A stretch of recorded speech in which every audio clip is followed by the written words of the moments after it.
Hi, I'm Max, and this is KMD Motorsport, and these are the parts I need to build my motor. So let's take a look at them one by one. But first, let me grab a chair. Let's start with tools. First up, torque wrench. Now this is an AC Delco digital torque wrench. I think it cost me around 120 bucks off of Amazon. My initial plan was to return some of this stuff before the 90-day return policy. That's why I bought it off of Amazon, but it looks like I'm not gonna meet that quota, so I might just end up keeping this. We already have a couple of torque wrenches, but they're click torque wrenches, which is fine for a lot of stuff, but for this, especially for the main cap bolts, we're gonna need not just torque, but also angle. It's also nice to see what my tolerance was on, how much I actually torqued it down, because the digital ones will tell you how far past your torque you went. Yeah, torque wrench. All right, next up, we've got this box. I don't remember what's in this box. Engine assembly lube. You need this stuff when you are assembling anything that turns. So you put it between the crank journals and the crank bearings. You also put it between the rod journals and rod bearings, and also in the wrist pins. Great to have. All right, now we got, let's do all the piston ring stuff. Feeler gauge, so we'll need this when we are filing our rings to see what our ring gap is. I'm gonna go over all that in another episode. This is the ring filer itself. So this is the stage, I guess you could call it, and then it comes with a cutting wheel disc and some other kind of parts to make it a little easier to use. This, I think, was no more than like $20. It's funny, when you build a motor, you start to realize that like some tools are like extremely cheap and some tools are insanely expensive, and you kind of almost don't know when one is going to be one category or the other. But these were both pretty cheap. This was like 10 bucks, I think, at AutoZone. So, all right, let's see what we got next. This is for installing pistons. So it's the piston sleeve thing. Basically, you put the piston in there and clamp it around the piston when you have the rings on. You set that on top of your cylinder as such, and then knock the piston down into the cylinder. The kit came with this and a piston ring spreader to help get the rings over the pistons. Look at that, they're so nice. They sent gloves too. This also was only like, I think this was actually like $12, honestly. Again, I think off of Amazon, because again, I thought I was gonna be able to return these in time, but it's starting to look like I'm not gonna meet that deadline, so. Plus it was only $12. This is Plastigauge. I'm not gonna take it out of its, never mind, I'm gonna take it out of its container. Plastigauge, so I'm gonna use this to make sure, just double check that my clearances are correct on my crank journals and probably also on my rod journals. All right. Last but not least, timing tool for the M54. Because of the dual Vanos design, you kind of need a special tool to mechanically time your M54. So this was a cheap one off of eBay. I think if you're familiar with other e46 people, 50s Kid, I think, used this kit or something at least similar. I think he did end up having a slight problem with it, but we'll see. I know he was able to use it in the end, so yeah. But this will be used a bit down the road. A lot more has to happen before we can mechanically time the M54. Okay, next we are moving to parts. That was all the tools, so now we can go to parts.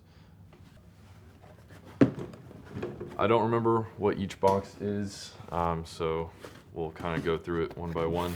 Oh, sorry, we're not moving parts. Here's one more tool I forgot about. This is our rod bolt stretch gauge. These are important because with rod bolts, any bolt, it would be nice if you could measure stretch because that's really what tells you how much it's clamping down. But a lot of bolts, you can't do that. With rod bolts, however, you can measure stretch, and you do that with a stretch gauge. So as soon as it's open, I'll show you what it looks like. Almost there. Oh, that's interesting. Okay. All right. Anyway, ARP, high quality. So there it is. So these little pins clamp onto either side of your rod bolt. You take the 0 when there's no stretch on the bolt, and then you put it into your connecting rod, torque it down to whatever the rated torque is, and then you measure again, and it'll tell you basically how far it has stretched. And then you either tighten it a little more or loosen it a little bit to get the stretch to the proper amount. Okay, cool.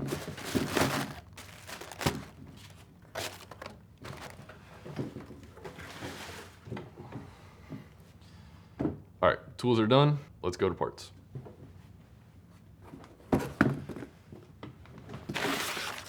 Oh, thank God they sent it in such a ginormous box. These are my rod bearings. That is the only thing in the box. Okay, so I chose to go with ACL Race Series engine bearings for the connecting rods.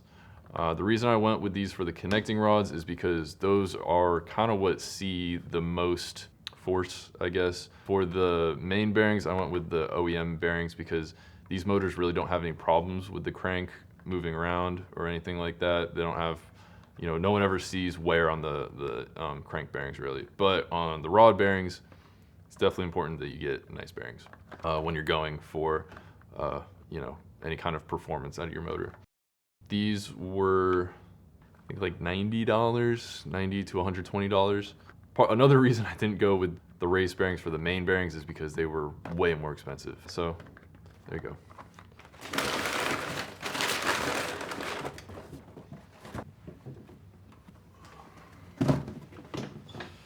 All right, up next is this box. Okay. These are the main cap bolts. The reason you can't reuse main cap bolts is because they stretch and then they don't unstretch when you take them out. You gotta get new ones. They weren't that cheap. I can put the price for all this stuff somewhere and you can look at that, but I don't remember off the top of my head, but I do remember they were not cheap for, you know, what bolts are.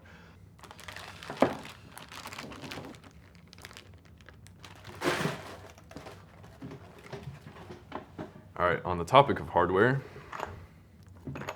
ARP. These are head studs. I was having a hard time finding ARP head studs for the M54. I saw a few people said that ARP actually never made head studs for the M54 specifically. A lot of people use racewear, I guess. But I found these on PPF, or is it PPF Racing or PPF Tuning or something, I don't know. ARP. It does seem to be genuine ARP. I don't know if they gave me ones for a different car or something like that. Oh, it's got my torque right there.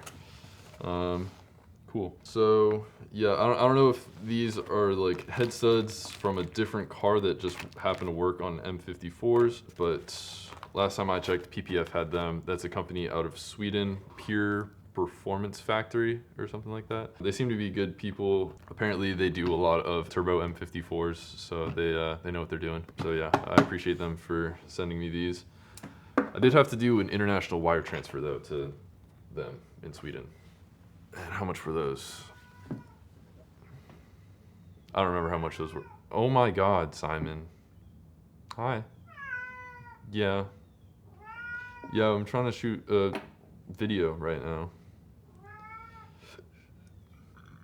Yep. Again, I'll put all the prices to everything somewhere for you to see them. All right, next we have this box. Again, wonderfully humongous box for what it is. More ARP. These are my connecting rod bolts. Your main cap bolts and bearings don't have to be super high performance stuff, but I definitely recommend for connecting rod stuff, you get the good stuff.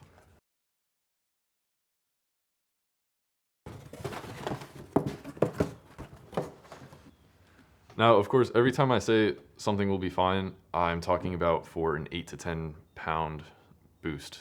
I'm not talking about 20 pounds of boost. So don't take that for if you're going for a crazy build. All right, next up, we've got something from Bimmer World. These are, oh, cool, yes. Main bearings, Glyco main bearings. Yeah, these were not cheap, but good stuff. While they're not race bearings, they are high quality bearings. And I also got the WPC treated ones. Yeah, WPC treated main bearing set. So good stuff, recommend. What else did they send me? They sent me a thing to tell them how they're doing. Bimmer World stickers. Not sure where I'll put these. Maybe on the car when it's done, I don't know. And some unbranded gummy bears. Very cool.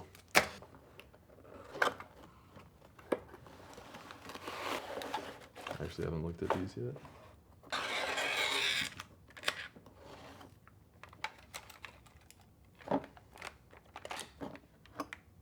Oh, that's not cool. Some rings in there, some rings in there.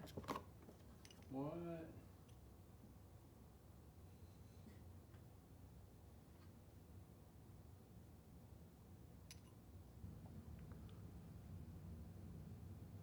So scratches and stuff on there, right? Do the other ones look new? Yeah, look at that on the inside of there.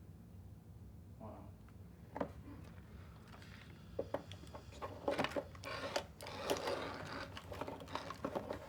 Did you just open that box? You said that you were just first time opening it.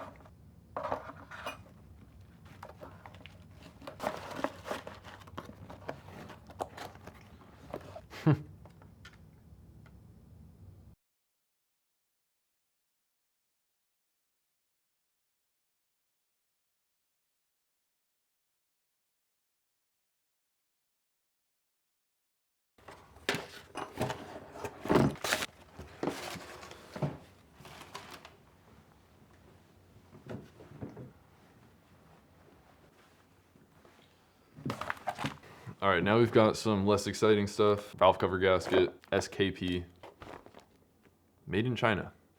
I don't think SKP is really that high quality of a brand, but when you do the valve cover gasket on these cars, you should really just put the gasket in and then put a whole bunch of form gasket on there, because the valve covers themselves warp and are bad. So yeah, I mean, in my opinion, I don't think it really matters how amazing quality of a gasket you get. Don't reuse an old one, but you know, don't go crazy thinking you gotta get the nicest one. Just put it in there and put some form gasket around with it. You should be fine. Gasket set. They sell this set on Rock Auto. It's got rear main seal, all the different like timing cover gaskets, oil pan gasket, oil filter housing gasket, all kinds of O-rings and stuff, washers. I don't know what this bearing is, or what this, oh, maybe that's another front main seal, or rear main, no, that's, whatever.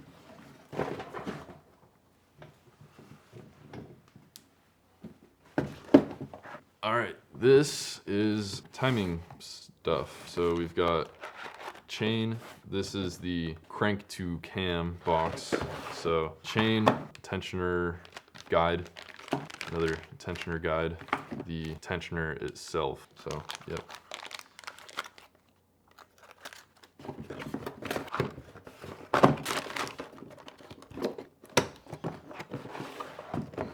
And then this is the cam to cam stuff.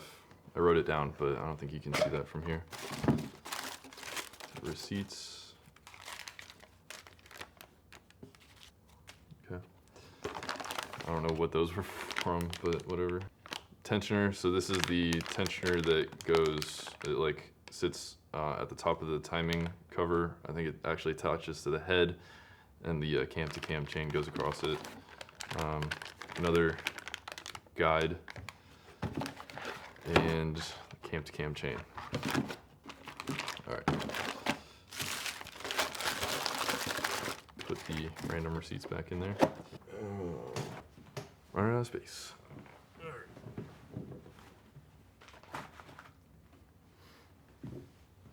Alright, I just put the rest of the stuff on the bench so I don't have to keep getting back up. Next up, DISA rebuild kit. You use it to rebuild the DISA valve.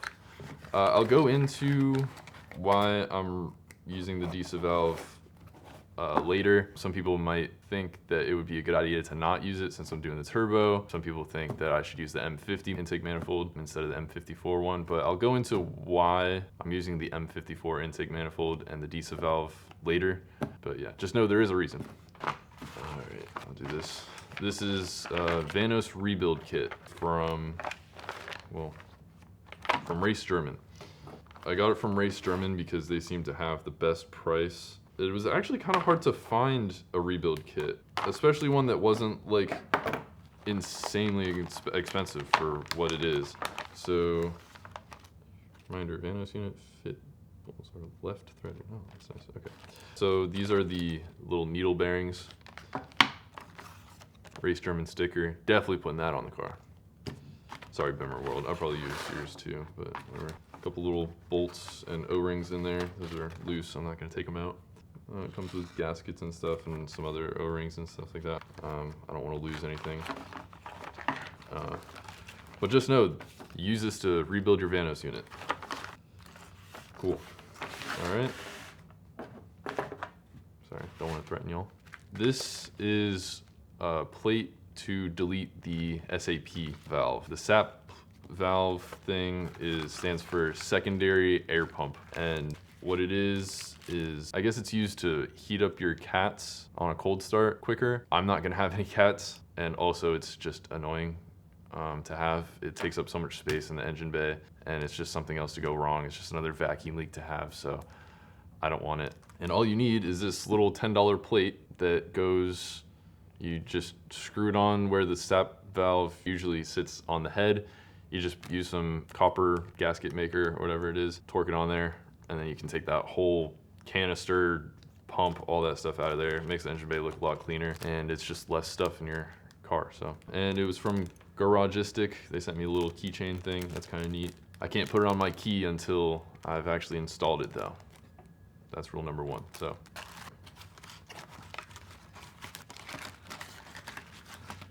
All right, and I think this is last part we've got. It is the wire for the oil pump nut. So, as some of you may know, the oil pump nut on the M54s likes to come off at high RPMs due to some resonance that happens on the crank. Yeah, so basically what you do is you use this oil pump nut. I'll take it out of the bag. But basically, yeah, the oil pump can come loose. All you have to do is put this on there and then wire it up with this wire onto the gear itself. So we'll show all that later on. Some people do weld them onto the oil pump itself. I get it, why, but I'm not gonna do that.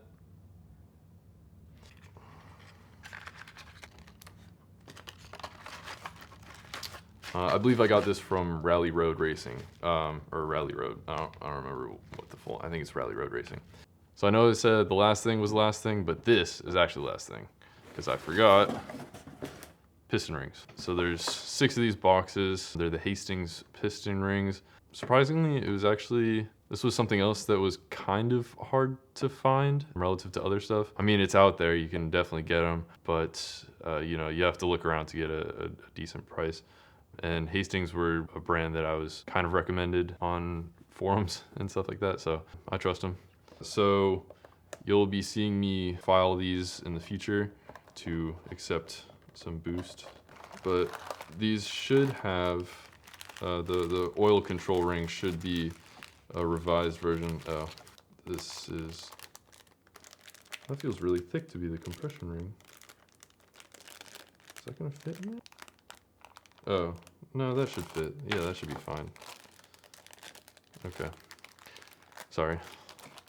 Got a little worried for a second. You can see here, they're labeled compression ring, Napier ring, oil ring.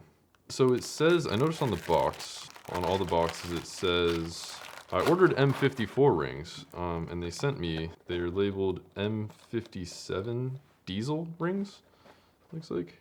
So hopefully it's just the same.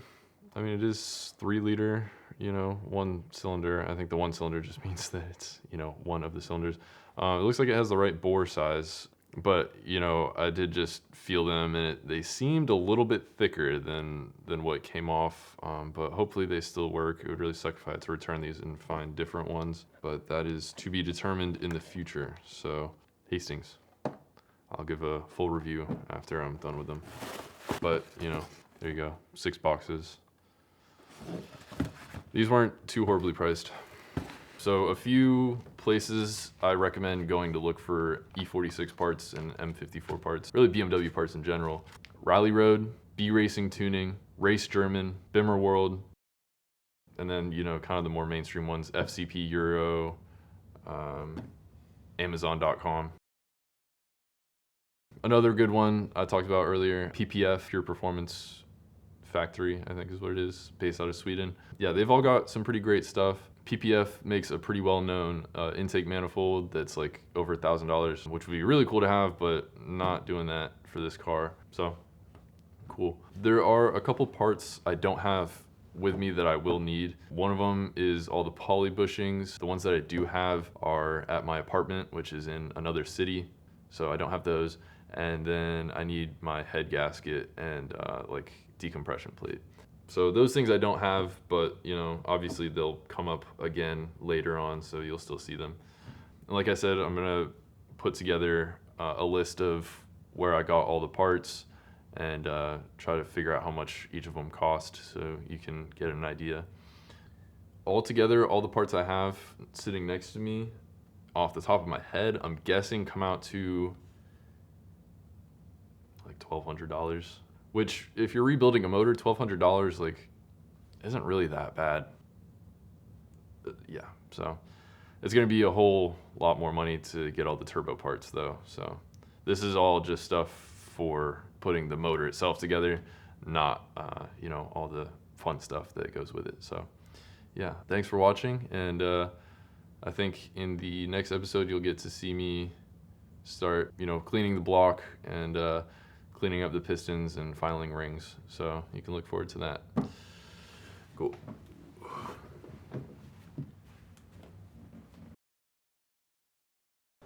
think that was pretty good. Alright, speed. Wait, cut.